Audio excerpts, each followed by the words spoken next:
이래서 시골 출신들은 안 된다니까. 나가. 그냥 당장 나가라고. 서울 가장 화려한 곳에서 가장 처절한 하루가 시작됩니다. 시골 출신 신입사원 하윤서. 그녀에게 이 일자리는 마지막 희망이었습니다. 하지만 그녀를 기다린 것은 반짝이는 꿈이 아닌 지독한 현실이었죠. 끝나지 않는 모욕과 멸시, 그리고 모두가 지켜보는 앞에서 가해진 끔찍한 폭력까지 모든 것을 포기하고 무너지려던 바로 그 순간 매장 문을 열고 들어선 한 여자. 싸늘하게 가라앉은 목소리, 모든 것을 꿰뚫어 보는 듯한 그 눈빛. 과연 그녀의 정체는 무엇일까요? 그리고 이 지옥 같은 현실의 끝에서 당신이 상상조차 할 수 없었던 가장 통쾌한 반전이 시작됩니다. 그 전에 잠깐 구독과 좋아요 눌러주시면 큰 힘이 됩니다. 서울의 심장, 강남 한복판에 자리한 명품관. 에클라의 거대한 유리문 앞에서 하윤서는 가늘게 떨리는 숨을 골랐습니다. 각 결혼하여 낯선 도시에 올라온 지 이제 겨우 한 달. 오늘이 바로 꿈에 그리던 신입사원으로서의 첫 출근일이었습니다. 괜찮아, 할 수 있어. 하윤서는 스스로에게 작은 응원을 건네며 묵직한 문을 밀고 안으로 들어섰습니다. 그 순간 눈을 멀게 할 듯한 조명과 함께 값비싼 향수 내음이 부드럽게 코끝을 감쌌습니다. 광택이 흐르는 대리석 바닥에는 화려한 샹들리에의 불빛이 어른거렸고 섬세하게 진열된 가방과 장신구들은 마치 박물관의 예술품처럼 고고한 자태를 뽐내고 있었습니다. 유리 진열장 안에서 보석처럼 빛나는 가방들은 하나에 수백만 원을 훌쩍 넘는 것들이었죠. 하윤서는 잠시 그 비현실적인 풍경에 압도되었습니다. 그때 단정한 정장 차림의 한 직원이 다가왔습니다. 30대 중반으로 보이는 여자는 완벽한 화장을 한 얼굴에 온화한 미소를 띠고 있었죠. 새로 오신 분 맞으시죠? 저는 선임 매니저 이수진입니다. 앞으로 잘 부탁드려요. 이수진은 따뜻하게 손을 내밀며 하윤서를 맞았습니다. 안녕하세요. 오늘부터 일하게 된 하윤서입니다. 잘 부탁드립니다. 하윤서는 정중하게 고개를 숙이며 인사를 건넸습니다. 매장은 생각보다 훨씬 넓었고 여러 명의 직원들이 각자의 구역에서 분주하게 움직이고 있었습니다. 고객 한 명 한 명에게 온 신경을 집중하는 모습이 무척 인상적이었습니다. 모든 직원의 옷차림과 몸가짐은 마치 잘 짜인 연극의 배우들처럼 완벽해 보였습니다. 이수진은 하윤서의 긴장한 기색을 알아차렸는지 다정한 목소리로 말을 이었습니다. 윤서 씨, 여긴 다른 곳과 조금 달라요? 미소가 가장 강력한 무기랍니다. 고객들은 우리 표정 하나, 말투 하나까지 전부 기억하시거든요. 이수진은 매장 곳곳을 손으로 가리키며 설명을 시작했습니다. 저기 보이는 분이 우리 매장을 총괄하시는 박지민 점장님이세요. 경력만 15년이 넘는 분이니까 모르는 게 있으면 언제든 물어보세요. 하윤서의 시선이 향한 곳에는 40대 초반으로 보이는 박지민 점장이 서 있었습니다. 서늘한 인상과 카리스마 넘치는 분위기, 한치의 흐트러짐 없는 자세가 멀리서도 느껴졌습니다. 다른 직원들을 대하는 모습을 보니 과연 업계의 베테랑다운 위엄이 흘렀습니다. 특히 까다로워 보이는 고객과 대화할 때의 능숙한 손짓과 제품을 설명하는 전문적인 모습은 감탄을 자아냈습니다. 몇 마디 말로 고객의 얼굴에 웃음꽃을 피우게 만드는 솜씨는 정말 대단해 보였죠. 화려한 매장과는 달리 하윤서의 현실은 늘 팍팍했습니다. 남편은 이제 막 중소기업에 입사한 신입사원이라 월급이 빠듯했고 시댁은 먼 타국에 거주하고 있어 경제적인 도움을 기대할 수 없는 형편이었습니다. 결혼 준비부터 신혼집 마련까지 모든 것을 두 사람의 힘으로 해결해야 했던 터라 하윤서에게 이 일자리는 그야말로 절실했습니다. 매달 어김없이 돌아오는 월세와 생활비를 생각하면 머리가 지끈거릴 정도였죠. 정말 열심히 해야 해. 하윤서는 마음속으로 굳게 다짐했습니다. 시골에서 나고 자란 자신이 서울의 심장부, 그것도 최고급 명품 매장에서 일하게 된 것 자체가 꿈만 같았습니다. 처음에는 두려움이 앞섰지만 동시에 새로운 세계를 경험할 수 있다는 기대감에 가슴이 뛰었습니다. 이곳에서 경력을 쌓으면 분명 더 좋은 기회가 찾아올 거라는 희망을 품고 있었죠. 언젠가는 자신도 이곳의 베테랑이 되어 후배들을 이끌어주는 멋진 선배가 될 수 있을 거라는 꿈을 꾸었습니다. 입사하고 일주일이 지났습니다. 하윤서는 점차 매장 업무에 익숙해져 갔습니다. 아침마다 누구보다 먼저 출근해 진열대를 정리하고 수백 가지에 달하는 상품 정보를 복습하며 하루를 시작했습니다. 선임인 이수진의 도움 덕분에 기본적인 고객 응대는 가능해졌지만 여전히 심장이 철렁 내려앉는 순간은 많았습니다. 특히 박지민 점장이 날카로운 눈으로 지켜보고 있을 때면 긴장한 탓에 손끝이 떨려 평소라면 하지 않을 실수까지 하곤 했습니다. 윤서 씨, 오늘은 혼자서도 잘할 수 있을 거예요. 이수진이 격려의 말을 건넸습니다. 일주일밖에 안 됐는데 정말 빨리 적응하시네요. 고객들 반응도 좋고요. 어제 오셨던 할머니 고객님도 윤서 씨가 참 친절하다고 칭찬하셨어요. 하윤서는 고마운 마음에 옅은 미소를 지어 보였습니다. 다수진 선배님 덕분이에요. 정말 감사합니다. 하지만 마음 한편에서는 여전히 실수할까봐 불안한 마음이 가시지 않았습니다. 특히 박지민 점장 앞에서는 온몸의 신경이 곤두서는 기분이었습니다. 그 차가운 시선이 항상 자신의 일거수일투족을 감시하고 있는 것만 같았거든요. 오후 2시쯤 중년의 여성 고객 한 명이 매장으로 들어섰습니다. 머리부터 발끝까지 값비싼 명품으로 치장한 모습으로 보아 상당한 재력가인 듯 했습니다. 하윤서는 이제 제법 익숙해진 걸음으로 다가가 정중히 인사를 건넸습니다. 어서 오십시오. 고객님 어떤 제품을 찾으시나요? 하윤서의 정중한 인사에 고객은 부드러운 미소를 지었습니다. 딸의 생일 선물을 좀 보려고요. 요즘 젊은 친구들이 좋아할 만한 걸로 추천해줘요. 너무 화려하지 않으면서도 실용적인 디자인이었으면 좋겠는데. 하윤서는 고객의 요구에 맞춰 여러 제품을 정성껏 설명했습니다. 이 제품은 올해 새로 출시된 디자인인데 젊은 분들에게 인기가 아주 많습니다. 크기도 적당하고 수납 공간도 넉넉해서 실용적으로 사용하기 좋으실 겁니다. 고객은 만족스러운 표정으로 서너 개의 제품을 꼼꼼히 비교한 끝에 200만 원대에 세련된 핸드백을 선택했습니다. 이걸로 할게요. 포장도 신경 써서 예쁘게 해줘요. 선물할 거니까 리본도 특별히 예쁜 걸로 부탁해요. 고객의 목소리에는 만족감이 가득 묻어났습니다. 네, 알겠습니다. 정말 좋은 선택이십니다. 하윤서는 기쁜 마음으로 결제를 진행했습니다. 입사 일주일 만에 이렇게 큰 금액의 판매를 혼자 힘으로 성사시켰다는 생각에 뿌듯함이 밀려왔습니다. 하지만 바로 그때 실수가 터지고 말았습니다. 포인트 적립 과정에서 그만 고객의 회원 번호를 잘못 입력한 것이었습니다. 결제가 거의 끝나갈 무렵 영수증을 확인하던 고객이 고개를 갸웃하며 물었습니다. 어머, 포인트는 적립 안 되는 건가요? 제가 VIP 회원인데. 하윤서는 순간 머릿속이 하얘졌습니다. 화면을 확인해 보니 정말로 포인트가 제대로 적립되지 않은 상태였습니다. 죄송합니다, 고객님. 바로 다시 확인해 보겠습니다. 하윤서가 허둥지둥 컴퓨터를 조작하며 상황을 수습하려 애썼습니다.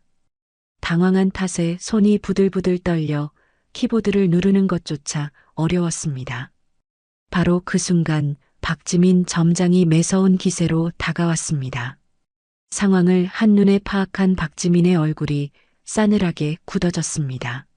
하윤서 씨, 이게 그렇게 어려운 일이에요? 박지민의 목소리는 얼음장처럼 차가웠습니다. 매장 안의 다른 고객들과 직원들의 시선이 일제히 이쪽으로 쏠렸습니다. 고작 포인트 적립 하나 제대로 못하면서 뭘 하겠다는 겁니까? 이런 기본적인 것도 못해요? 하윤서는 얼굴이 새빨갛게 달아오르는 것을 느끼며 겨우 입을 열었습니다. 죄송합니다, 점장님. 지금 바로 수정하겠습니다. 손은 더욱 심하게 떨려왔습니다. 고객도 어색한 표정으로 두 사람을 번갈아 쳐다보고 있었습니다. 박지민 점장은 먼저 고객에게 허리를 깊이 숙였습니다. 고객님, 정말 죄송합니다. 팁 직원이 아직 미숙해서 큰 실수를 했습니다. 제가 직접 처리해 드리겠습니다. 그러고는 돌아서서 하윤서를 매장 한가운데로 끌어냈습니다. 고작 이거 하나 처리 못하는 게 무슨 직원이라는 거예요? 박지민의 날카로운 목소리가 매장 전체에 울려 퍼졌습니다. 여기가 어떤 곳인 줄 알기나 해요? 동네 구멍가게가 아니라고요. 다른 직원들은 조용히 자리를 피했고 고객들은 당혹스러운 시선으로 이 광경을 지켜보고 있었습니다. 하윤서는 고개를 푹 숙인 채 작은 목소리로 말했습니다. 정말 죄송합니다, 점장님. 앞으로는 더 조심하겠습니다. 조심한다고 될 일이에요? 박지민의 목소리가 한층 더 높아졌습니다. 실수 한 번이면 우리 브랜드 이미지가 어떻게 되는지 알기나 하냐고요. 그 순간이었습니다. 박지민 점장이 갑자기 손을 번쩍 들더니 짝 마이너스 하는 날카로운 소리와 함께 하윤서의 오른쪽 뺨을 매장 한가운데서 세차게 후려쳤습니다. 찰나의 정적이 흘렀습니다. 매장 안의 모든 것이 순간 얼어붙은 듯 했습니다. 고객들은 놀라 숨을 죽였고 다른 직원들은 믿을 수 없다는 표정으로 그저 지켜볼 뿐이었습니다. 이수진은 손으로 입을 막으며 충격에 휩싸인 얼굴을 감추지 못했습니다. 하윤서의 뺨은 불에 댄 듯 화끈거렸지만 그보다 더 큰 충격은 수많은 사람들 앞에서 겪어야 했던 끔찍한 모욕감이었습니다. 이런 식으로 일할 거면 처음부터 들어오지 말았어야죠. 박지민의 차가운 목소리가 매장에 메아리 쳤습니다. 고객님 앞에서 이런 한심한 실수를 저지르다니 정말 실망스럽군요. 부끄러운 줄 알아요. 하윤서는 눈물이 폭포처럼 쏟아질 것 같았지만 이를 악물고 필사적으로 참아냈습니다. 울컥 차오르는 감정을 억누르며 입술을 깨물었습니다. 뺨의 따끔거림이 온몸으로 퍼져나갔지만 그보다 더 아픈 것은 무참히 짓밟힌 자존심이었습니다. 지금 무너지면 끝이야. 버텨야 해. 어떻게든 마음속으로 수없이 되뇌었습니다. 매장 안의 분위기는 납덩이처럼 무겁게 가라앉았습니다. 다른 직원들은 하윤서를 안타까운 눈빛으로 바라보았지만 누구 하나 선뜻 나서는 사람은 없었습니다. 박지민 점장의 절대적인 권위 앞에서 모두가 침묵할 수밖에 없었던 것입니다. 몇몇 고객은 불쾌한 표정을 지으며 조용히 매장을 빠져나가기도 했습니다. 죄송합니다. 하윤서는 떨리는 목소리로 다시 한번 사과했습니다. 뺨의 통증보다 더 아픈 것은 인간으로서의 존엄성이 산산조각 난 기분이었습니다. 하지만 참는 것 외에 다른 선택지는 없었습니다. 이 일자리를 잃을 수는 없었으니까요. 핸드백을 구매했던 고객도 어색한 표정으로 결제를 마친 후 서둘러 매장을 나갔습니다. 나가면서 작은 목소리로 한마디 던졌습니다. 직원 교육에 좀 더 신경 쓰셔야겠네요. 그 말에 박지민은 고객에게 깍듯이 사과했지만 하윤서를 향한 시선은 여전히 칼날처럼 차가웠습니다. 소동이 지나간 후 매장은 언제 그랬냐는 듯 서서히 평소의 분위기를 되찾아갔습니다. 하지만 하윤서의 마음은 여전히 폐허처럼 무너져 있었습니다. 화장실로 달려가 거울을 보니 오른쪽 뺨이 시뻘겋게 부어오른 채 손자국이 선명했습니다. 찬물로 얼굴을 씻으며 애써 마음을 진정시키려 했지만 떨림은 쉽게 멈추지 않았습니다. 이수진이 조용히 화장실로 따라와 물었습니다. 윤서 씨, 정말 괜찮아요? 목소리에는 진심 어린 걱정이 묻어났습니다. 네, 괜찮아요. 하윤서는 억지로 미소를 지어 보였습니다. 하지만 조금도 괜찮지 않았습니다. 이런 수모를 겪으며 계속 일해야 한다면 과연 버틸 수 있을까 하는 의문이 들었습니다. 퇴근 시간이 되어서야 하윤서는 무거운 발걸음으로 매장을 나설 수 있었습니다. 집으로 가는 길 남편에게서 전화가 걸려왔습니다.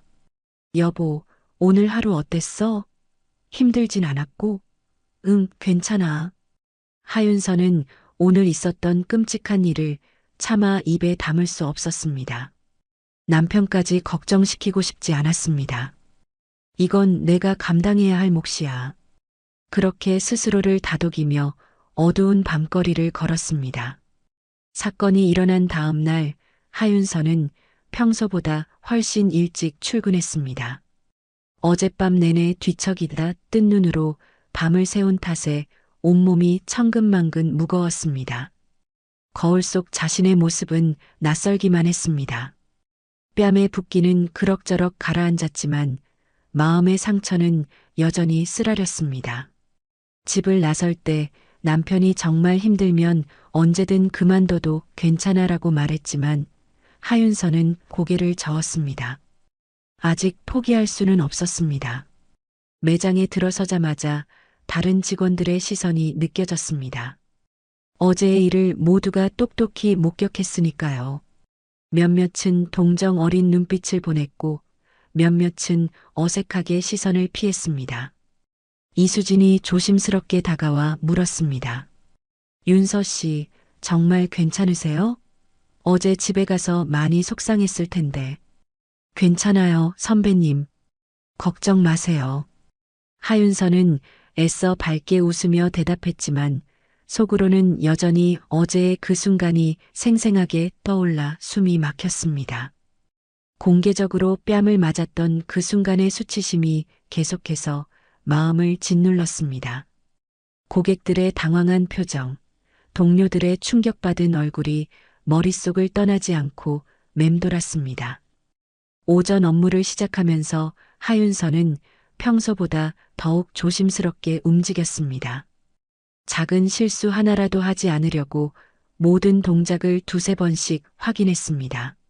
하지만 그런 모습이 오히려 더 부자연스러워 보였는지 박지민 점장은 더욱 차가운 시선으로 하윤서를 바라볼 뿐이었습니다. 점심시간이 되자 직원들 사이에서 작은 소문들이 퍼지기 시작했습니다. 하윤서가 잠시 자리를 비운 사이 휴게실에서 다른 직원들이 수군거리는 소리가 들려왔습니다. 어제 그 일 봤어? 정말 너무 심하지 않았어? 입사한 지 얼마 안 된 직원이 작은 목소리로 말했습니다. 쉿, 조용히 해. 박 점장님 귀에 들어가면 어쩌려고. 선배 직원이 주변을 살피며 경고했습니다. 그래도 정말 너무했지. 고객들 다 보는 앞에서 그렇게까지 하는 건 좀 아니지 않아? 나도 보면서 민망해 죽는 줄 알았다고. 어쩌겠어. 박 점장님한테는 아무도 뭐라고 못해. 본사랑 연결된 라인이 있다는 소문이 파다하잖아. 임원 중에 아는 사람이 있다고 하던데. 맞아. 그래서 저렇게 제멋대로 구는 거야. 우리도 괜히 나섰다가 같이 찍히면 끝장이라고. 또 다른 직원이 걱정스러운 표정으로 덧붙였습니다. 전에도 박 점장님이랑 부딪혔던 직원 있었잖아. 그 사람 어떻게 됐는지 알아? 하윤서는 휴게실 문 앞에서 그 대화를 들으며 가슴이 답답해져 왔습니다. 박지민 점장이 단순히 경력이 오래된 것을 넘어 본사와 특별한 관계가 있다는 사실을 처음 알게 된 것입니다. 그러니까 저렇게 아나무인으로 행동할 수 있었던 거구나.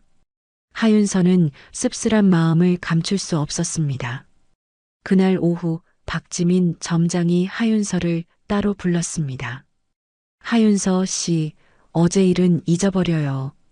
대신 앞으로는 더 정신 차리고 일해야 합니다. 여기는 다른 곳과 달라요. 점장의 목소리는 차가웠지만 표면적으로는 타이르는 듯한 말투였습니다. 실수는 누구나 할 수 있지만 같은 실수를 반복하는 건 용납할 수 없어요. 네, 알겠습니다. 앞으로 더욱 신경 쓰겠습니다. 하윤서는 고개를 숙이며 대답했습니다.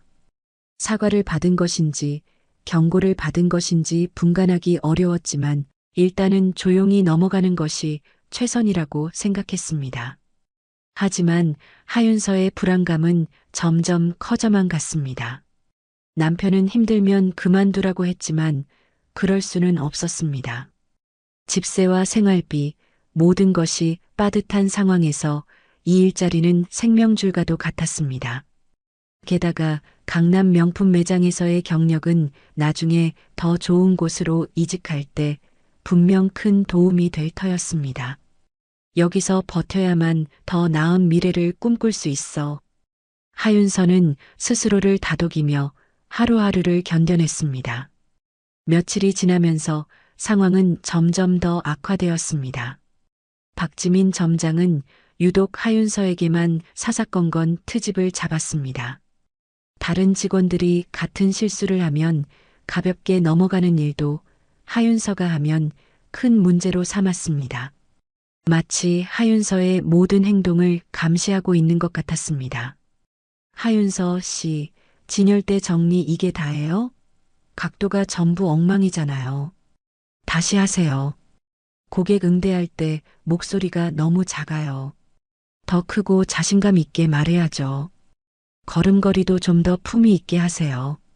여긴 명품 매장이라고요. 격식이 있어야죠. 하윤서는 매번 네, 알겠습니다라고 대답하며 시키는 대로 따랐습니다. 하지만 박지민의 지적은 끝이 없었습니다. 그러던 어느 날 박지민 점장이 또다시 하윤서를 불러 세웠습니다. 이래서 시골 출신들은 안 된다니까. 고객이 없는 틈을 타서 한 말이었지만 다른 직원들이 듣기에는 충분한 목소리였습니다. 몸에 밴 세련미라는 게 없으니 아무리 가르쳐도 소용이 없어요. 하윤서의 얼굴이 불타는 듯 뜨거워졌습니다. 시골 출신이라는 것을 이렇게 대놓고 무시당하니 더 이상 참기가 어려웠습니다. 하지만 여전히 참을 수밖에 없었습니다. 여기서 반항하면 정말로 끝장이라는 것을 잘 알고 있었기 때문입니다. 결혼했다고 어른이 되는 줄 아나요? 아직 한참 멀었어요. 박지민의 독설은 멈추지 않았습니다. 하윤서는 주먹을 꽉 쥐었습니다. 손톱이 손바닥을 파고들 정도로 세게 쥐었지만 그래도 참았습니다. 언젠가는 분명히 이 상황이 끝날 거야. 지금만 버티면 돼. 마음속으로 되뇌며 지옥 같은 하루하루를 버텨나갔습니다. 입사한 지 한 달이 지났지만 하윤서의 상황은 나아지기는커녕 더욱 악화일로를 걷고 있었습니다. 박지민 점장의 괴롭힘은 날이 갈수록 노골적으로 변해갔고 다른 직원들마저 서서히 하윤서를 피하기 시작했습니다. 누구도 박지민과 대립각을 세우면서까지 하윤서의 편이 되어주고 싶어 하지 않았기 때문입니다.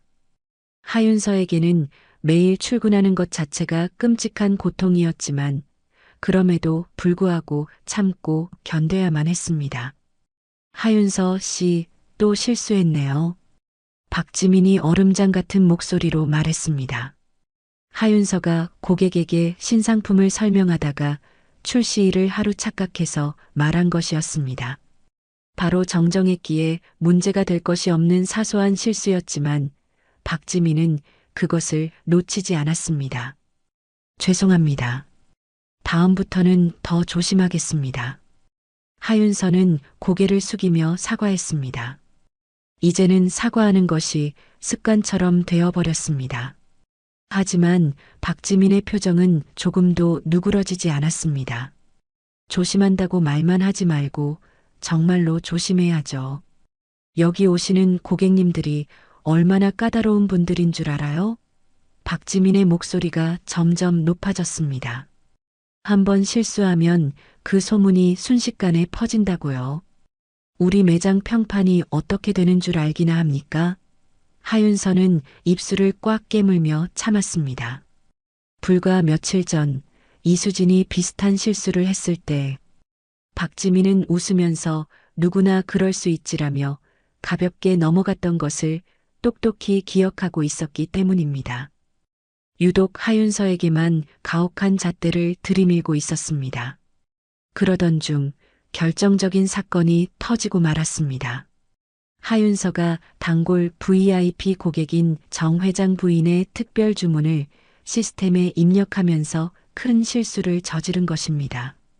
고객이 원한 것은 상아색 한정판 핸드백이었는데 하윤서가 극심한 스트레스와 긴장 속에서 갈색으로 잘못 주문한 것이었습니다.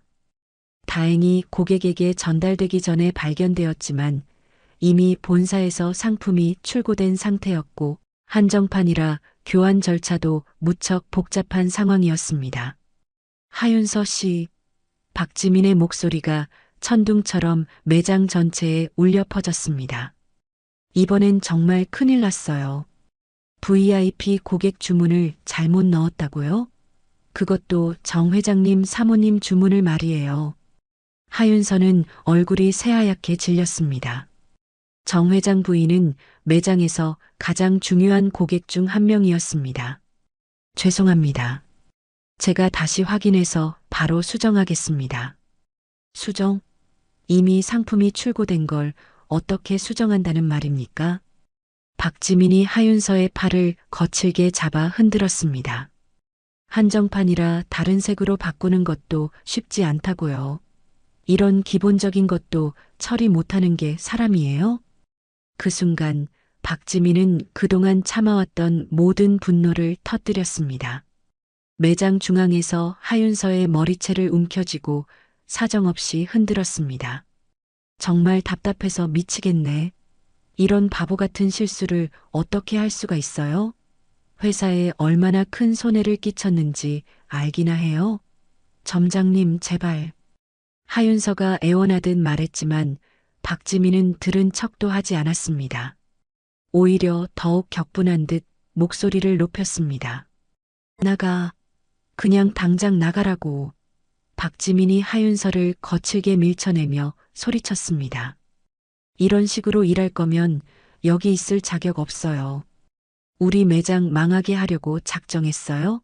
하윤서는 균형을 잃고 바닥에 그대로 주저앉았습니다.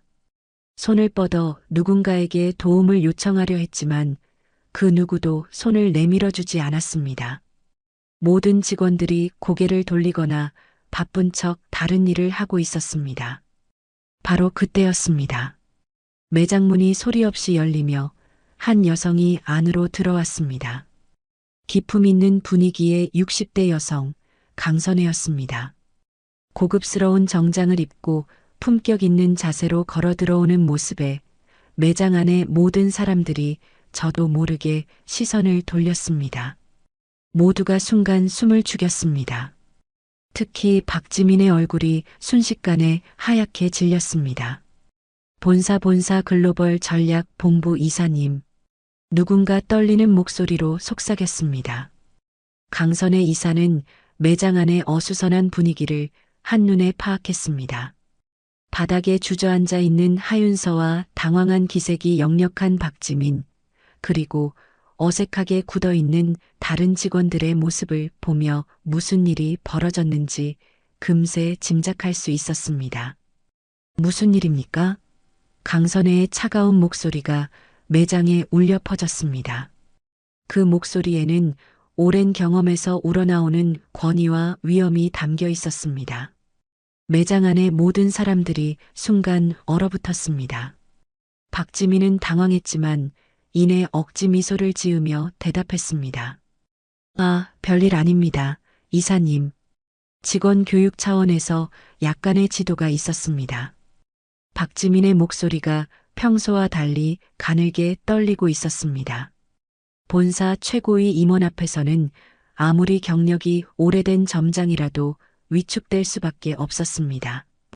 특히 강선의 이사는 본사에서도 원칙을 중시하고 까다롭기로 소문난 인물이었습니다.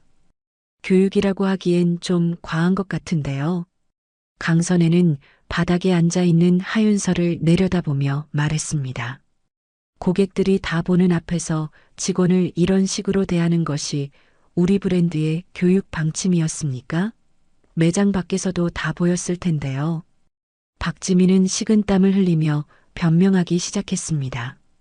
그게 이 직원이 워낙 중요한 VIP 고객 주문을 잘못 처리해서요. 정 회장님 사모님 주문을 말입니다. 한정판 상품인데 색상을 잘못 입력하는 바람에 본사에 큰 손해를 끼쳤습니다. 그래서 이렇게 공개적으로 모욕을 준 겁니까? 강선혜의 목소리가 더욱 차가워졌습니다. 실수를 했으면 조용한 곳으로 불러서 지도하면 될 일을 왜 매장 한복판에서 이런 소란을 피우는 거죠? 다른 고객들이 얼마나 불편했겠습니까? 하윤서는 바닥에 앉은 채로 그 대화를 듣고 있었습니다. 본사 임원이 자신을 두둔해 주는 것이 고마웠지만 동시에 이 일이 더 큰 문제로 번질까봐 걱정이 되었습니다. 박지민 점장이 나중에 더 심하게 보복할지도 모른다는 두려움이 엄습했습니다. 하지만 지금 상황에서는 어떻게 할 도리가 없었습니다. 이사님, 정말 죄송합니다. 박지민이 허리를 깊이 숙이며 사과했습니다. 평소에는 이런 일이 없었는데 오늘은 제가 너무 감정적으로 대처한 것 같습니다. 하지만 이 직원은 정말 문제가 많아서. 문제가 많다고요? 강선혜가 박지민의 말을 단호하게 끊었습니다. 구체적으로 어떤 문제가 있는지 말해보세요. 객관적인 사실만 말하시길 바랍니다. 박지민은 잠시 망설이다가 입을 열었습니다. 실수가 너무 작고 고객 응대도 아직 서툽니다. 그리고 시골에서 온 직원이라 세련미가 부족해서 고객들이 불편해하신다는 말씀을 하시는 경우가 종종 있었습니다. 시골에서 왔다고요? 강선혜의 눈빛이 서리빨처럼 날카로워졌습니다. 그것이 업무 능력과 무슨 상관이 있습니까? 우리 회사가 언제부터 출신 지역으로 직원을 차별하는 회사가 되었죠?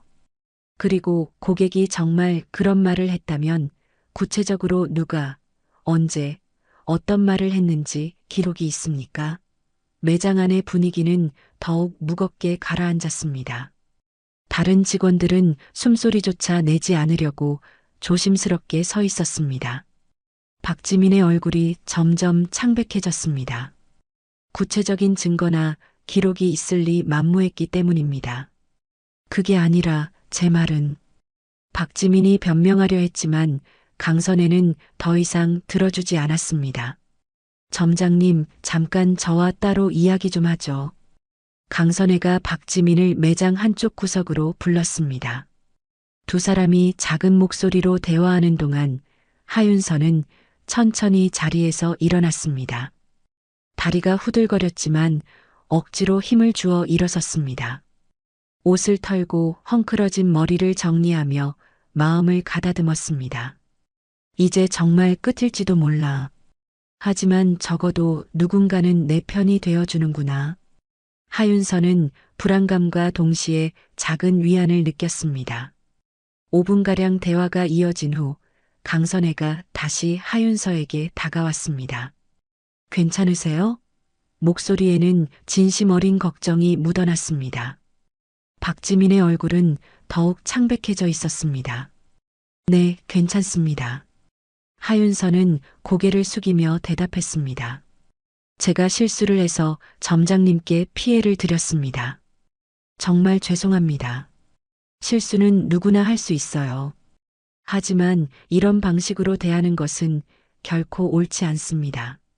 강선혜가 하윤서의 어깨를 가볍게 두드려 주었습니다. 더군다나 공개적으로 모욕을 주는 행위는 절대 있어서는 안 될 일입니다. 이름이 뭐예요? 하윤서입니다. 하윤서 씨. 강선혜가 하윤서의 이름을 정확히 기억하려는 듯 천천히 말했습니다. 앞으로 이런 일이 또 생긴다면 즉시 본사 인사팀에 신고하세요. 우리 회사는 이런 식의 직장 내 괴롭힘을 절대 용납하지 않습니다.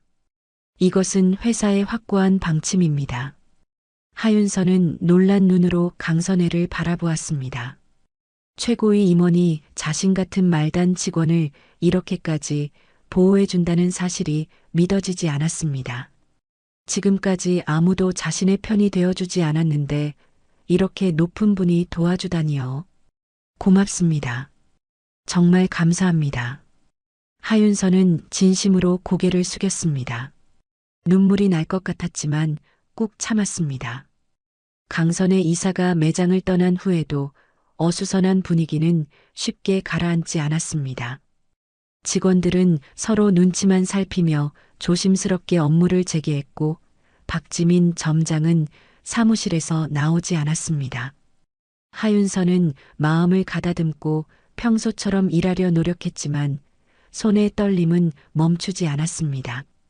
윤서 씨, 진짜 괜찮아요? 이수진이 다시 한번 물었습니다. 박 점장님이 나중에 더 화낼 것 같은데. 걱정 마세요, 선배님. 어떻게든 되겠죠. 하윤서는 억지로 밝게 웃으며 대답했습니다. 하지만 속으로는 앞으로 더 힘든 일들이 기다리고 있을 거라는 예감이 들었습니다. 그런데 이상한 일이 벌어졌습니다. 오후 내내 본사에서 연달아 전화가 걸려왔습니다. 인사팀, 운영팀, 심지어 마케팅팀에서까지 매장 상황을 점검한다며 연락이 온 것입니다. 박지민 점장은 전화를 받을 때마다 얼굴이 창백하게 변해갔습니다. 네, 알겠습니다. 바로 보고서 작성하겠습니다. 네, 직원 교육을 강화하도록 하겠습니다.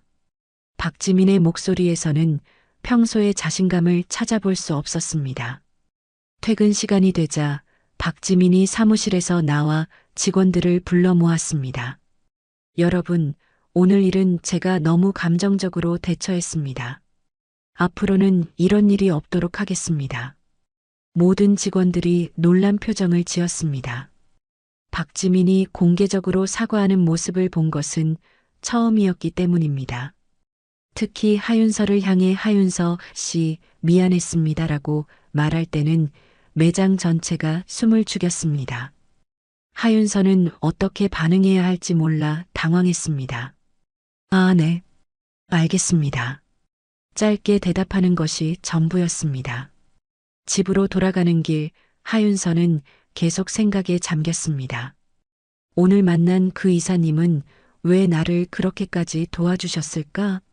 평소라면 본사 임원이 말단 직원 하나를 위해 저렇게까지 나서지 않을 텐데 뭔가 특별한 이유가 있는 것만 같았습니다. 그날 저녁 집에 도착한 하윤서는 남편에게 오늘 있었던 일을 자세히 털어놓았습니다. 여보, 오늘 정말 이상한 일이 있었어. 본사 이사님이 갑자기 나타나서 나를 도와주셨어. 남편은 하윤서의 이야기를 다 듣고 나서 신기해했습니다. 그 이사님이 어떤 분이셨는데? 강선의 이사님이래. 60대 정도 되시는 분 같았는데 정말 우아하고 품격 있으시더라. 하윤서가 그날의 상황을 자세히 설명했습니다. 강선의? 남편이 갑자기 놀란 표정을 지었습니다. 혹시 우리 어머니 성함이랑 같네.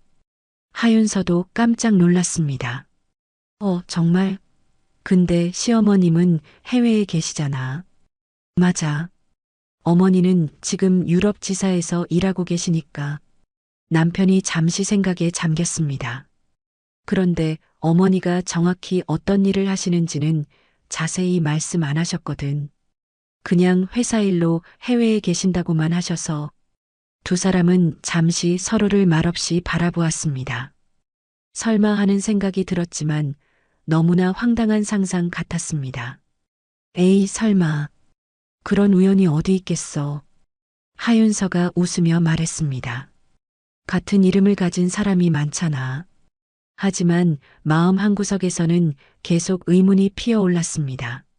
오늘 강선의 이사가 자신을 바라보던 그 눈빛이 왠지 모르게 친숙했기 때문입니다. 처음 보는 사람이었는데 마치 어디서 본 듯한 기묘한 느낌이 들었습니다. 다음 날 하윤서가 출근했을 때 더 놀라운 일이 기다리고 있었습니다. 오전 10시쯤 본사에서 또 전화가 걸려왔습니다. 이번에는 강선의 이사의 직속 비서였습니다. 하윤서 씨 계십니까? 이사님께서 점심시간에 잠시 뵙고 싶다고 하십니다. 점심시간이 되어 약속 장소인 매장 근처 카페로 향하자 강선의 이사는 이미 자리에 앉아 하윤서를 기다리고 있었습니다. 하윤서 씨 앉아요. 강선혜가 따뜻한 미소를 지으며 말했습니다. 어제는 정말 고생 많았어요. 아닙니다. 어제 도와주셔서 정말 감사했습니다. 강선혜는 잠시 하윤서를 유심히 바라보았습니다. 혹시 남편분 성함이 어떻게 되시죠? 갑작스러운 질문에 하윤서는 당황했습니다. 네. 정지훈인데요. 왜 그러시는지. 그 순간 강선혜의 눈이 크게 뜨였습니다. 정지훈 혹시 지훈이 아버지가 정태진 씨인가요? 네, 맞는데요. 어떻게 아세요? 하윤서도 놀란 표정을 지었습니다. 강선혜는 잠시 말을 잇지 못했습니다. 그리고는 조심스럽게 물었습니다. 하윤서 씨, 혹시 저를 시어머니라고 부를 수 있겠나요? 네. 하윤서는 자신의 귀를 의심했습니다. 내가 지훈이 어머니예요. 강선혜의 목소리가 가늘게 떨렸습니다. 그동안 해외 본사에서 일하느라 한국에 자주 오지 못해서 우리 며느리를 제대로 보살피지 못했네요. 하윤서는 머리가 하얗게 비어버리는 기분이었습니다. 그동안 자신을 지옥으로 몰아넣었던 박지민 점장 앞에서 자신을 구해준 사람이 바로 자신의 시어머니였다니요. 어머니. 하윤서의 목소리가 떨렸습니다. 그래, 우리 며느리. 강선혜는 하윤서의 손을 따뜻하게 잡으며 미소 지었습니다. 그동안 혼자 얼마나 힘들었니? 이제 괜찮다. 하윤서는 그제야 참았던 눈물을 터뜨렸습니다. 의지할 곳 하나 없이 혼자 버텨왔는데 세상에서 가장 든든한 후원자가 바로 곁에 있었다니요. 게다가 그분이 자신의 시어머니라는 사실이 도무지 믿기지 않았습니다. 어머니, 정말 죄송해요. 제가 회사에서 말썽만 피우고. 하윤서가 울먹이며 말했습니다. 무슨 소리. 내 며느리가 이렇게 꿋꿋하게 일하는 걸 보니 얼마나 대견하고 자랑스러운지 몰라. 강선혜가 하윤서의 등을 부드럽게 토닥이며 말했습니다. 앞으로는 내가 곁에서 지켜줄 테니 아무 걱정하지 마렴. 이제야 하윤서는 어제 강선의 이사가 왜 그렇게까지 자신을 보호해 주었는지 모든 것을 알 수 있었습니다. 단순한 정의감 때문이 아니라 자신의 소중한 며느리였기 때문이었던 것입니다. 카페에서 시어머니와의 놀라운 만남을 끝내고 매장으로 돌아온 하윤서는 완전히 다른 사람이 된 기분이었습니다. 그동안 혼자 감당해야 한다고 생각했던 모든 것들이 이제는 다르게 보였습니다. 오후가 되자 본사에서 갑작스럽게 매장 점검팀이 나왔습니다. 인사팀장과 운영팀 직원들이 함께 와서 매장 운영 전반을 샅샅이 점검하기 시작했습니다. 박지민 점장은 그들을 보자마자 얼굴이 하얗게 질렸습니다. 점검팀은 직원들을 한 명씩 따로 불러 개별 면담을 진행했습니다. 하윤서도 호출을 받았습니다. 하윤서 씨, 긴장하지 말고 편하게 말씀해 주세요. 인사팀장의 부드러운 말에 하윤서는 용기를 내어 그동안 있었던 일들을 솔직하게 털어놓았습니다. 공개적인 질타와 폭언, 출신을 비하하는 발언, 그리고 뺨을 맞았던 그날의 일까지. 다른 직원들도 비밀 면담에서 비슷한 증언을 쏟아냈습니다. 그동안 두려워서 말하지 못했던 진실들이 하나둘씩 드러나기 시작한 것입니다. 며칠 후 박지민은 본사의 철저한 조사 결과에 따라 매장에서 완전히 물러나게 되었습니다. 하윤서의 간곡한 선처 요청이 받아들여져 해고까지는 가지 않았지만 지방의 작은 매장으로 좌천되어 처음부터 다시 시작해야 했습니다. 그리고 하윤서에게는 놀라운 소식이 전해졌습니다. 본사에서 정식으로 VIP 고객 전담 직원으로 발탁되었다는 것이었습니다. 신입 직원으로서는 매우 이례적인 특진이었습니다. 축하한다, 우리 며느리. 강선혜가 매장을 직접 방문해 기쁜 소식을 전해주었습니다. 내가 힘든 일을 겪으면서도 포기하지 않고 성실하게 일한 것을 모두가 인정한 결과란다. 이건 내 진짜 실력으로 얻어낸 자리야. 다른 직원들도 진심으로 축하해 주었습니다. 이제 하윤서를 바라보는 시선은 완전히 달라져 있었습니다. 존경과 부러움이 섞인 눈빛이었습니다. 그날 저녁 하윤서는 남편과 함께 시어머니를 모시고 근사한 레스토랑에서 식사를 했습니다. 진정한 의미에서 가족이 함께하는 첫 번째 시간이었습니다. 어머니, 감사해요. 정말 많이 배웠어요. 하윤서가 진심 가득한 목소리로 말했습니다. 힘든 시간이었지만 그 덕분에 더 강해질 수 있었던 것 같아요. 이제는 어떤 어려움이 와도 이겨낼 자신 있어요. 그래, 내가 그런 긍정적인 마음을 가지고 있어서 정말 다행이다. 강선혜가 흐뭇한 표정으로 말했습니다. 한 달 후 하윤서는 VIP 고객들 사이에서 최고의 직원으로 인정받았습니다. 진심 어린 서비스와 세심한 배려로 많은 고객들의 절대적인 신뢰를 얻었고 매장 매출 또한 크게 상승했습니다. 어느 날 퇴근길 하윤서는 깊은 생각에 잠겼습니다. 불과 몇 달 전만 해도 매일이 지옥 같았는데 이제는 이렇게 당당하고 자신감 넘치게 일할 수 있게 되었습니다. 시어머니의 도움이 컸지만 그보다 더 중요한 것은 어떤 상황에서도 스스로의 존엄성을 포기하지 않았다는 것이었습니다. 진짜 품격은 값비싼 물건이 아니라 사람을 향한 존중에서 나온다는 것을 깨달았습니다. 그리고 자신을 믿고 지켜주는 사랑이 있을 때 사람은 가장 강해질 수 있다는 것도요. 창밖으로 보이는 서울의 화려한 야경이 유난히 아름다워 보였습니다. 처음 낯선 도시에 올라왔을 때의 불안감과 두려움은 온데간데였고 이제 이 거대한 도시가 자신의 무대라는 당당한 확신이 들었습니다. 오늘도 귀한 시간 내어 끝까지 시청해 주신 구독자 여러분 진심으로 감사드립니다. 오늘의 이야기가 마음을 울렸다면 구독과 좋아요, 댓글 부탁드립니다. 그래서 모아둔 재산은 좀 있고 교사 월급이 압번할 텐데 가난한 집 딸이 감히 어디 와서 사모님 노릇을 하겠다고. 할아버지, 할머니 손에서 자랐으면 예절 교육이나 제대로 받았을지. 결혼은 집안끼리의 만남이야. 너 같은 환경에서 자란 애가 우리 집안과 어울릴 거라고 생각했어? 한 여자의 인생을 송두리째 부정한 오만한 말들. 그들은 몰랐습니다. 자신들이 멸시했던 고아 여인의 뒤에 대한민국을 움직였던 거대한 그림자가 있었다는 것을. 내 손녀를 모욕한 자들 반드시 그 대가를 치르게 하리라. 평범한 할아버지의 가면을 벗은 전직 대법관.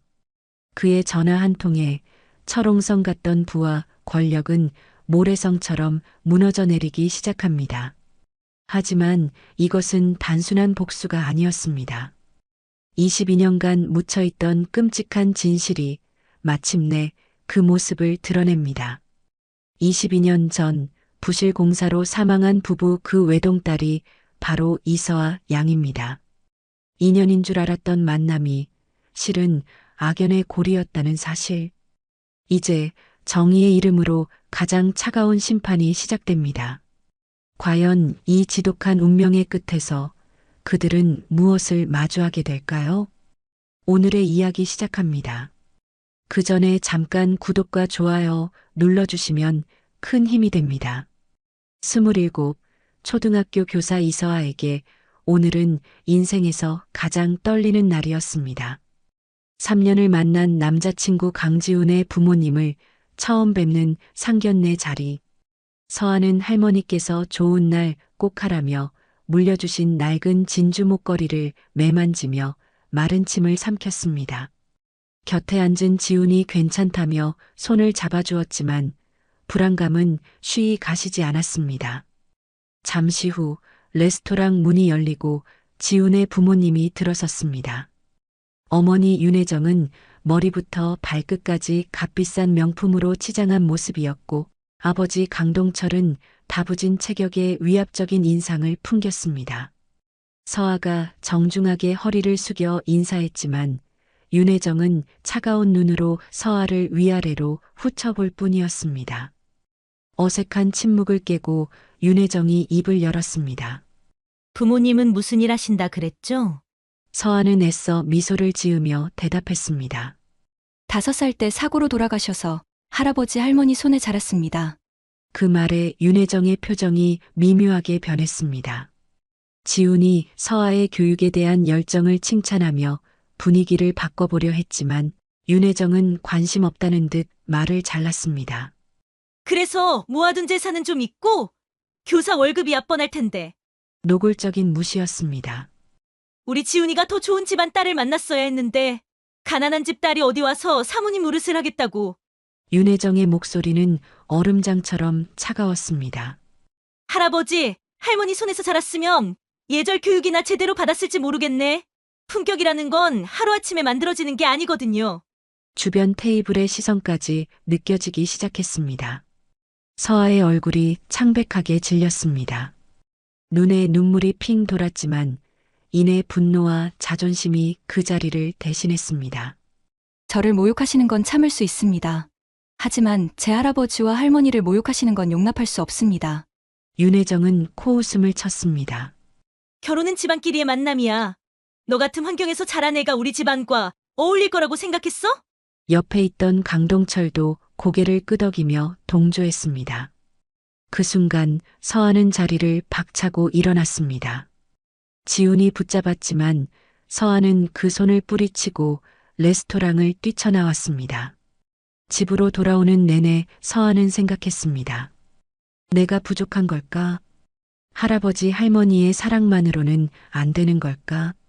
하지만 이내 고개를 저었습니다.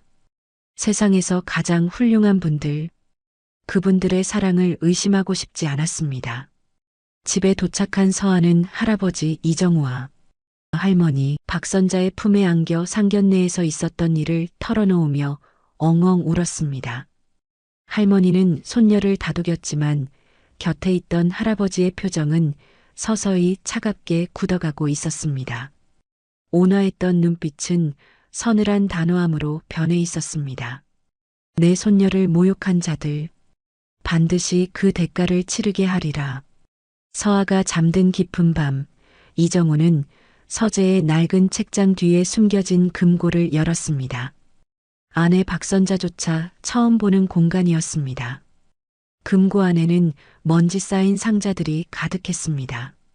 그 안에서 나온 것은 대법관 이정우라고 새겨진 명함, 빛바랜 훈장과 표창장, 그리고 젊은 시절 대통령과 함께 찍은 흑백 사진이었습니다. 박선자는 놀라움을 감추지 못했습니다. 이정우는 아내를 바라보며 나지막이 말했습니다. 평생 법복을 입고 정의를 배웠소. 은퇴 후에는 그저 평범한 할아버지로 우리 서아 곁에서 조용히 살고 싶었지. 하지만 내 손녀를 모욕한 자들을 이대로 둘 수는 없소. 그 눈빛은 흔들림이 없었습니다. 박선자 역시 평생을 교단에 섰던 교장 선생님이었습니다. 여보, 당신 말이 맞아요. 그들에게 진짜 교육이 무엇인지, 사람의 품격이 어디에서 오는지 똑똑히 가르쳐 줘야지요. 다음 날 아침, 이정우의 계획은 시작되었습니다. 그는 40년간 법조계에 몸담으며 쌓아온 인맥이 담긴 낡은 전화번호부를 꺼내 들었습니다. 첫 번째 전화는 아끼는 제자이자 현직 부장검사인 최 검사에게 걸었습니다. 최 검사, 나 이정우일세. 부탁할 게 있네. 태호건설을 운영하는 강동철이라는 자와 그 아내 윤혜정에 대해 자세히 좀 알아봐 주게.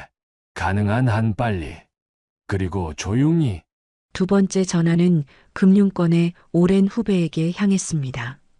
태호건설의 대출 현황을 합법적인 선에서 알아봐 주게. 최근 자금 흐름이 어떤지 궁금하군. 후배는 곧바로 답을 보내왔습니다. 최근 50억 원에 달하는 큰 대출을 받았으며 사업 상황이 썩 좋아 보이지 않는다는 보고였습니다. 이정우의 입가에 서늘한 미소가 스쳤습니다. 마지막 전화는 언론계의 지인이자 유력 일간지의 편집국장에게 걸었습니다. 강동철과 윤혜정. 그 부부의 과거부터 현재까지 숨기고 싶어 하는 모든 것을 알아봐 주게. 특히 잊혔으면 하는 일들이 있다면 더 좋겠지. 편집국장은 다음 날까지 최선을 다해보겠다고 답했습니다. 전화를 끊은 이정우는 창밖을 바라보았습니다. 그의 눈에는 손녀를 향한 따뜻한 사랑과 그 사랑을 짓밟은 자들을 향한 차가운 분노가 함께 서려 있었습니다. 박선자가 일이 너무 커지는 것을 걱정하자 이정우는 아내를 안심시켰습니다. 걱정 마시오. 나는 평생 법의 테두리 안에서만 살아온 사람이오. 이번에도 합법적인 방법으로 오직 진실만을 밝혀낼 것이니. 그의 목소리에는 서리빨 같은 결의가 담겨 있었습니다. 다음 날 아침 최 검사로부터 전화가 걸려왔습니다. 이정우는 약속 장소인 강남의 한 고층 빌딩으로 향했습니다. 최고층에 위치한 최 검사의 사무실에서 내려다보는 서울의 풍경은 아득했습니다. 은퇴 후 조용히 살고 싶었던 자신의 바람이, 손녀의 눈물 한 방울에 이토록 쉽게 무너진 현실이 씁쓸하게 느껴졌습니다. 최 검사는 두꺼운 파일을 이정우에게 건넸습니다. 선배님 요청하신 자료입니다. 파일 첫 페이지에는 태호건설 대표이사 강동철의 기본 인적 사항이 적혀 있었습니다. 그리고 다음 페이지를 넘기는 순간 이정우의 손이 미세하게 떨리기 시작했습니다. 강동철의 과거 이력에는 지워지지 않는 검은 얼룩이 있었습니다. 22년 전 초등학교 신축 공사 현장 부실 공사로 인한 붕괴 사고로 현장 관리자와 하청업체 직원 등 여러 명이 다쳤고 특히 현장 근처를 지나던 젊은 부부가 크게 다쳐 병원으로 옮겨졌으나 끝내 사망했다는 내용이었습니다. 그 부부의 이름 이성진, 김하영. 이정우의 손에서 파일이 떨어졌습니다. 의자에 주저앉은 이정우의 입에서 신음 같은 목소리가 흘러나왔습니다. 내 아들과 며느리일세. 최 검사의 얼굴도 충격으로 굳어졌습니다. 사고 당시 강동철은 모든 책임을 하청업체에 떠넘기려 했지만 결정적인 증거가 드러나 부실 공사임이 밝혀졌습니다. 그럼에도 불구하고 그는 지역 정치인들과의 유착관계를 이용한 로비와 은폐, 공작으로 가벼운 벌금형만 받고 풀려났습니다. 파일의 마지막 장에는 피해자 유족에 대한 정보가 있었습니다. 사망한 부부의 외동딸 이서아 당시 5살. 현재 조부모인 이정우, 박선자가 양육 중. 이정우는 떨리는 손으로 파일을 다시 집어들었습니다. 최 검사, 이 사건 아직 공소시효가 남았나? 최 검사는 조심스럽게 대답했습니다. 당시 수사가 제대로 이루어지지 않았고 은폐된 증거들이 많아 재수사가 이루어진다면 업무상 과실치사 혐의로 실형을 받을 수도 있습니다. 선배님. 이정우의 눈빛이 칼날처럼 날카로워졌습니다. 증거는 내가 찾겠네. 최 검사는 강동철을 재수사할 수 있도록 모든 법적 절차를 준비해주게. 22년 전 사건의 모든 자료를 먼지 하나까지 다시 털어주게. 그리고 덧붙였습니다. 윤혜정과 그 가족들에 대해서도 합법적인 선에서 최대한의 압박을 가하게 사회적, 경제적 모든 수단을 동원해서 최 검사가 이것이 개인적인 복수가 아니냐고 물었지만 이정우는 단호하게 대답했습니다. 이것은 복수가 아닐세. 정의의 실현이지. 22년 동안 숨겨져 있던 진실을 세상에 알리는 것. 그리고 내 손녀를 모욕한 대가를 치르게 하는 것. 온화했던 할아버지의 모습은 온데간데 없었습니다. 그곳에는 차가운 분노로 가득 찬 전직 대법관 이정우만이 서 있었습니다. 최 검사의 사무실을 나온 이정우는 곧바로 언론계 지인인 편집국장에게 전화를 걸었습니다. 22년 전 강동철이 일으킨 부실 공사사고, 그 사건을 아주 자세히 파헤쳐주게. 당시 수사가 어떻게 종결되었는지, 그 과정에 어떤 외압이 있었는지 전부. 그리고 윤혜정이라는 여자의 현재 사교 활동에 대해서도 알아봐주게. 때가 되면 모든 것을 언론에 터뜨릴 것이니 지금은 조용히 자료 수집만 해두게. 집으로 돌아온 이정우는 서아에게 전화를 걸었습니다. 서아야, 할아비가 며칠 좀 바쁠 것 같구나. 오랜 친구들을 만날 일이 생겨서. 서아는 할아버지의 목소리에서 평소와 다른 결연함을 느꼈지만 대수롭지 않게 넘겼습니다. 그날 밤부터 이정우의 본격적인 계획이 시작되었습니다. 40년간 법조계의 정점에서 쌓아 올린 인맥이 거미줄처럼 움직이기 시작했습니다. 첫 번째 단계는 경제적 압박이었습니다. 이정우는 은행장 출신의 오랜 친구에게 전화를 걸었습니다. 태오건설의 대출 상황을 다시 한번 점검해 주게. 규정을 어긴 것은 없는지 꼼꼼하게. 다음 전화는 건설업계에 막강한 영향력을 가진 후배에게로 향했습니다. 태오건설과 거래하는 업체들에게 계약을 재검토하라고 넌지시 권해주게. 자세한 이유는 나중에 설명하지. 곧 알게 될 거야. 그로부터 며칠 뒤 윤혜정이 참석하는 강남의 최고급 사교 모임에서 이상한 기류가 감지되었습니다. 모임의 회장인 정 여사가 갑자기 윤혜정에게 차가운 태도를 보이며 다음 모임에는 나오지 말라고 통보한 것이었습니다. 혜정 씨 남편 회사에 대해 좋지 않은 소문이 돌아서 말이야. 우리 모임의 품격을 생각해야지. 사실 정 여사의 시아버지는 이정우와 수십 년 지기 친구였습니다. 전날 밤 이정우로부터 그 집안과 거리를 두게라는 짧은 전화를 받았던 것입니다. 같은 시각 강동철의 회사에서도 기이한 일들이 연달아 일어났습니다. 전체 매출의 30%를 차지하던 주요 거래처인 대성건설에서 갑자기 계약 해지를 통보해 왔습니다. 다른 거래처들도 약속이나 한 듯 연락이 잘 닿지 않았습니다. 강동철은 불길한 예감에 휩싸였습니다. 한편 윤혜정은 또 다른 골프 모임에서도 회원들의 싸늘한 시선을 느껴야 했습니다. 한 회원이 의미심장한 표정으로 물었습니다. 혜정 씨 남편 과거에 무슨 사고라도 친 적 있어요? 윤혜정은 평소와 다른 분위기를 감지하고 불안해지기 시작했습니다. 그 모든 것의 배후에 조용한 전화 몇 통으로 거대한 파도를 일으키고 있는 이정우가 있다는 사실을 그들은 아직 까맣게 모르고 있었습니다. 그로부터 한 달이 지나자 강동철 가족의 상황은 급속도로 악화되었습니다. 은행에서 갑자기 50억 원의 대출을 석 달 안에 조기 상환하라는 통보가 날아왔습니다. 은행 담당자는 내부 방침이 바뀌었다는 말만 되풀이할 뿐이었습니다. 설상가상으로 수십 년간 거래해온 명성, 건설과 대한산업 같은 장기 거래처들마저 줄줄이 계약을 해지하기 시작했습니다. 강동철은 이 모든 일이 동시에 일어나는 것이 단순한 우연이 아님을 직감했습니다. 누군가 우리를 겨냥하고 있어. 의도적으로 우리를 망하게 하려는 거야.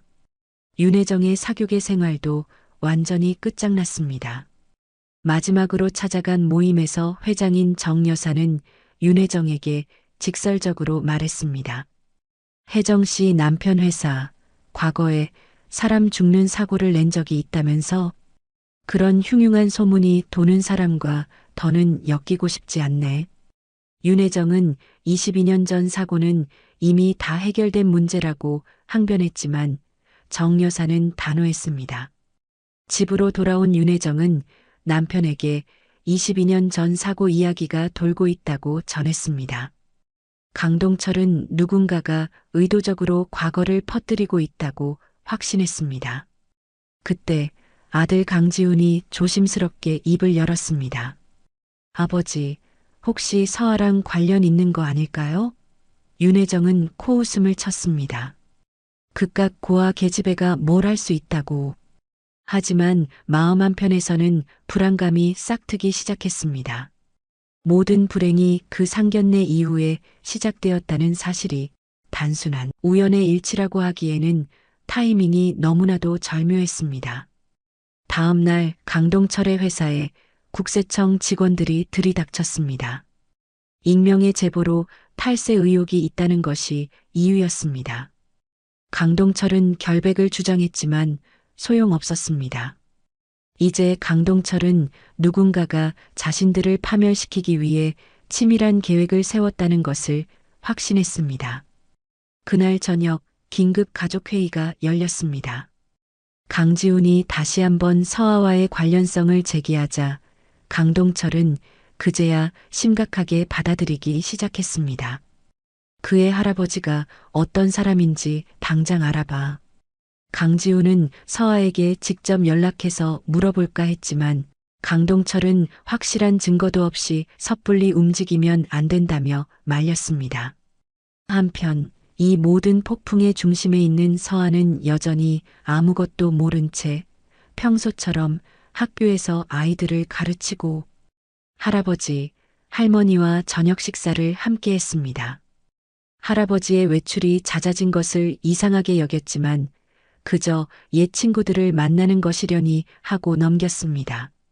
그날 밤 이정우는 최 검사에게 전화를 걸었습니다.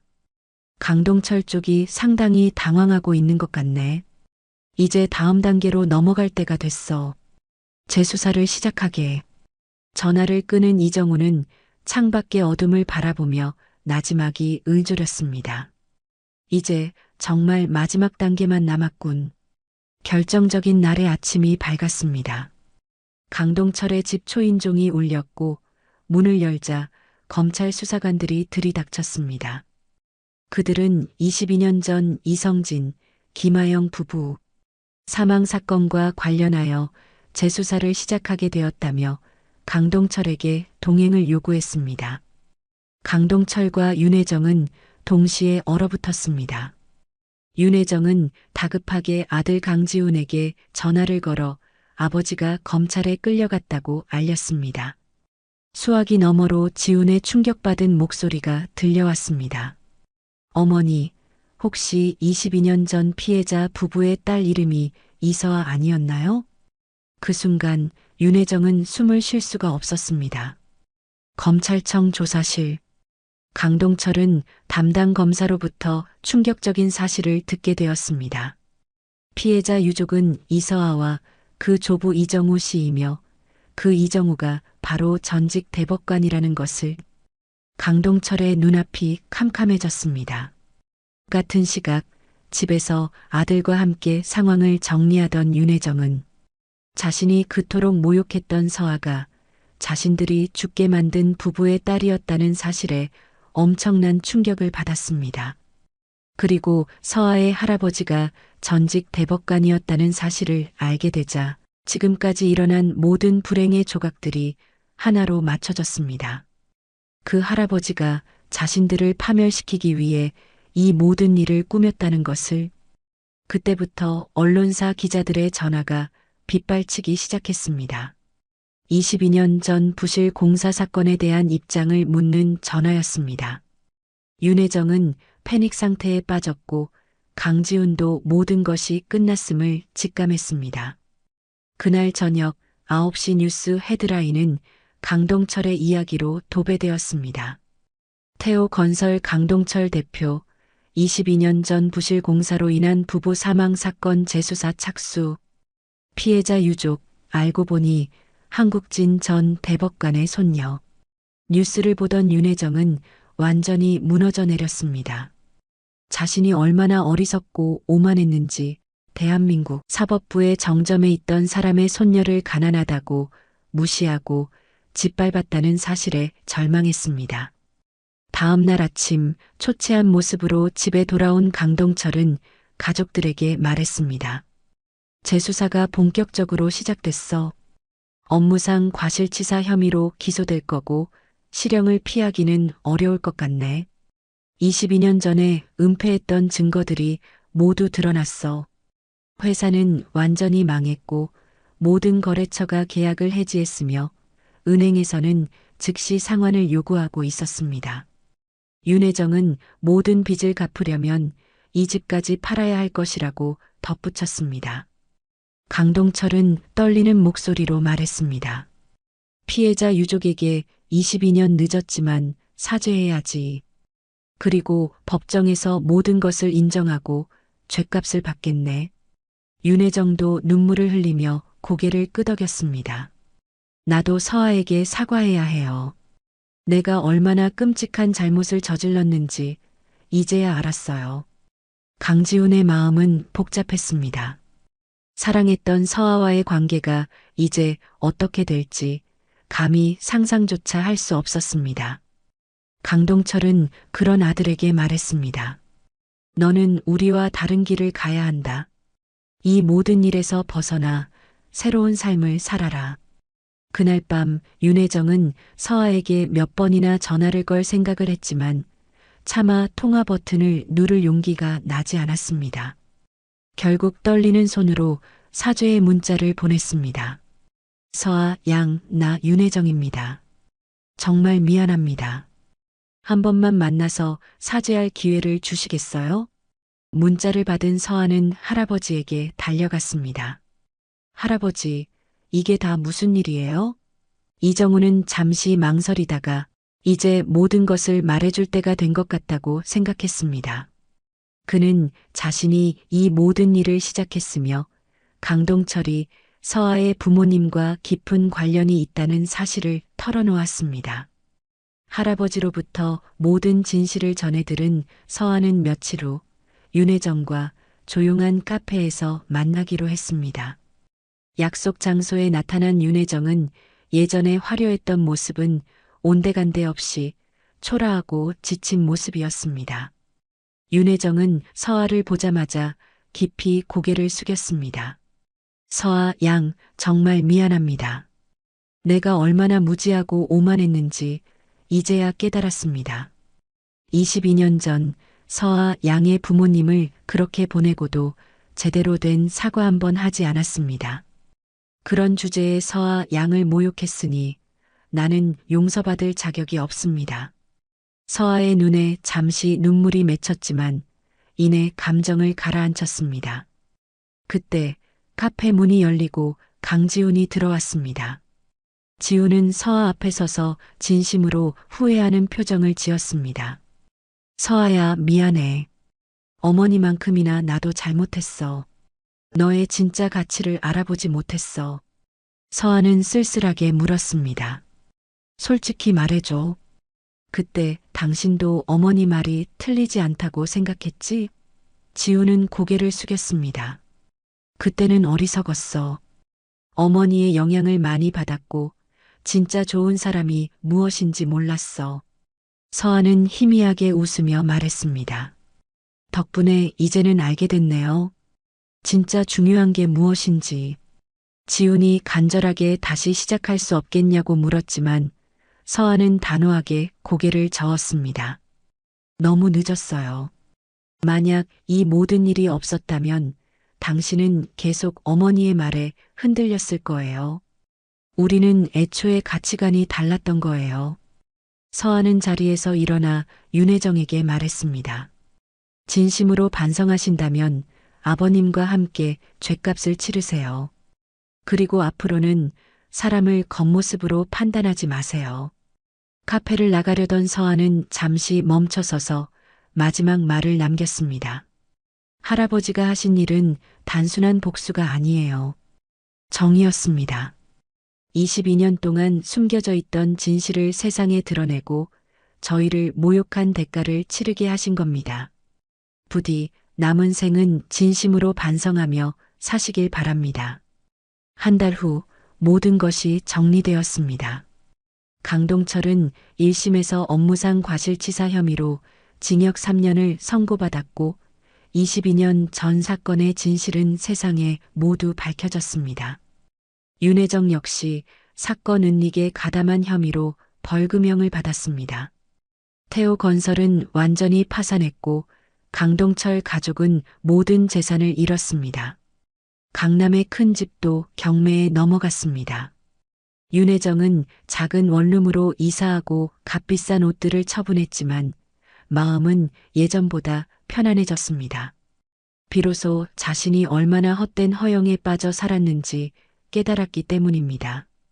강지우는 회사를 그만두고 지방으로 내려가 어머니의 잘못을 되풀이하지 않겠다 다짐하며 새로운 삶을 시작했습니다. 시간은 흘러 서하는 반 학생이 갑자기 열이 심해 급히 찾아간 학교 근처 소아과에서 의사 김진우를 만났습니다.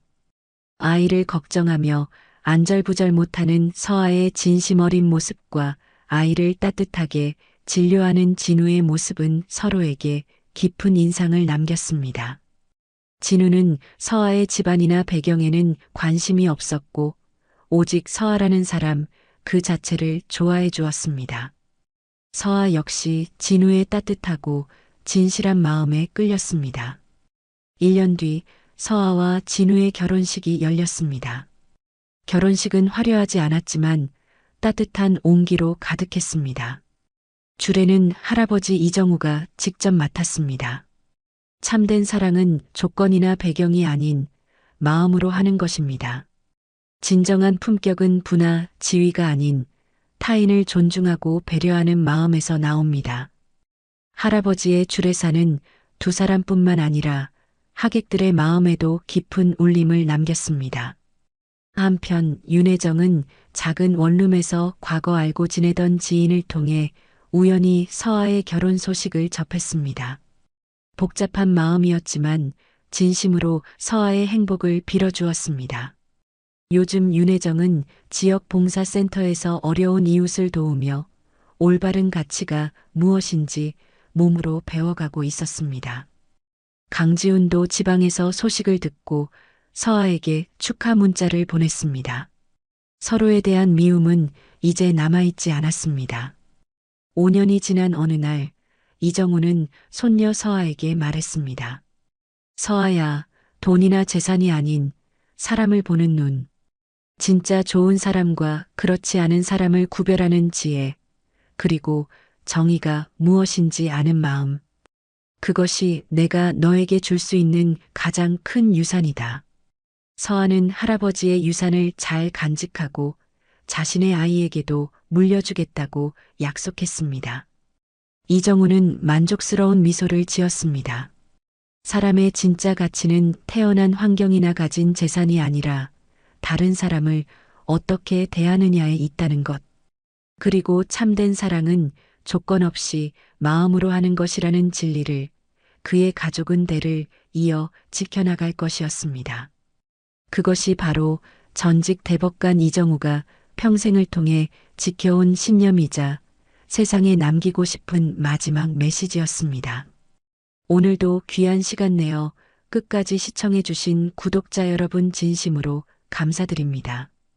오늘의 이야기가 마음을 울렸다면 구독과 좋아요, 댓글 부탁드립니다.